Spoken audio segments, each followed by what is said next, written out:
ഞങ്ങൾ വീട് ഷിഫ്റ്റ് ചെയ്യണതാണ്. അതിൻ്റെ വിശേഷങ്ങളാണ് ഇന്നത്തെ വീഡിയോയിൽ. ഞങ്ങൾ റെൻ്റ് കാറിൽ നിന്ന് ഈ വാൻ റെൻറ്റിനെടുത്താണ് സാധനങ്ങൾ ഷിഫ്റ്റ് ചെയ്യാനായിട്ട്. ഒരുപാട് സാധനങ്ങളുണ്ടായിരുന്നു കൊണ്ടുപോകാൻ. ഒരു 90% സാധനങ്ങളും വണ്ടിക്കകത്ത് കയറ്റി. ഫ്രാൻസിൽ പുറത്തു നിന്ന് ആൾക്കാരെ വിളിച്ചിട്ടുണ്ടെങ്കിൽ ഭയങ്കര പൈസയാവും. അതുകൊണ്ട് തന്നെ നമ്മൾ തന്നെ വണ്ടി വാടക എടുത്ത് നമ്മൾ തന്നെ സാധനങ്ങൾ കയറ്റി നമ്മൾ തന്നെ വണ്ടി ഓടിച്ച് പോകാനുള്ള പ്ലാനാണ്. ആ വാൻ കൂടാതെ തന്നെ നമ്മുടെ കയ്യിലൊരു ചെറിയൊരു വാനുണ്ട്. അപ്പോൾ ചെറിയ വാൻ ഞാൻ ഓടിക്കും, വലിയ വണ്ടി വൈഫ് ഓടിക്കും. നമ്മൾ ഹൈവേയിൽ കൂടിയാണ് പോകുന്നത്. ലോഡ് വണ്ടിക്കകത്തുള്ളത് കാരണം ഏകദേശം ഒരു 100-110 കിലോമീറ്റർ സ്പീഡിലാണ് പോകുന്നത്. ഏകദേശം 430 കിലോമീറ്റർ ഉണ്ട് നമുക്ക് പോകാനായിട്ട്. പോകുന്ന വഴിക്ക് ഇതുപോലത്തെ റെസ്റ്റ് ഏരിയകളുണ്ട് ഇഷ്ടംപോലെ.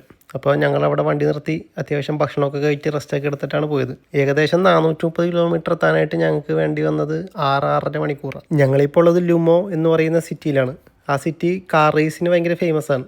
24 hours കാർ റേസ് നിങ്ങൾ കേട്ടിട്ടുണ്ടാവും. അതുകൊണ്ട് തന്നെ അവിടെ റേസിങ്ങിൻ്റെ തീമിലാണ് എല്ലാം ഡെക്കറേറ്റ് ചെയ്ത് വെച്ചിരുന്നത്. നമുക്ക് 2 ട്രിപ്പ് അടിക്കേണ്ടി വന്നു സാധനങ്ങൾ മൊത്തം കൊണ്ടുപോകാനായിട്ട്. രണ്ടാമത്തെ ട്രിപ്പിന് നമുക്ക് വാൻ്റെ ആവശ്യമില്ല. അതുകൊണ്ട് തന്നെ വാടക എടുത്ത വാൻ തിരിച്ചു കൊടുത്തു. എന്നിട്ട് ബാക്കിയുണ്ടായ സാധനങ്ങളൊക്കെ എൻ്റെ കാറിൽ കയറ്റി. ഹൈവേയിൽ കൂടി വരുമ്പോഴുള്ള കാഴ്ച ഇതാണ് കേട്ടോ. 2 സൈഡിലും കൃഷി സ്ഥലങ്ങളാണ്. ഇതിപ്പോൾ ജൂലൈ മാസമായതുകൊണ്ട് തന്നെ കൃഷിയെല്ലാം കഴിഞ്ഞ് വയലെല്ലാം കൊയ്ത് വൈക്കോലൊക്കെ കട്ടിയിട്ട് വെച്ചേക്കണ കാഴ്ചയാണ് ഇപ്പോൾ കാണുന്നത്. അങ്ങനെ നമ്മൾ സ്ഥലത്തെത്തി. കാറിൽ കയറ്റാൻ പറ്റുന്നതിൻ്റെ മാക്സിമം സാധനങ്ങൾ നമ്മൾ വണ്ടിയിൽ കയറ്റിയിട്ടുണ്ട്. ഇത്രയും സാധനങ്ങൾ കയറ്റി 450 കിലോമീറ്ററോളം വണ്ടി ഓടിച്ചിട്ടും കുഴപ്പമൊന്നും ഉണ്ടായില്ല ഭാഗ്യത്തിന്.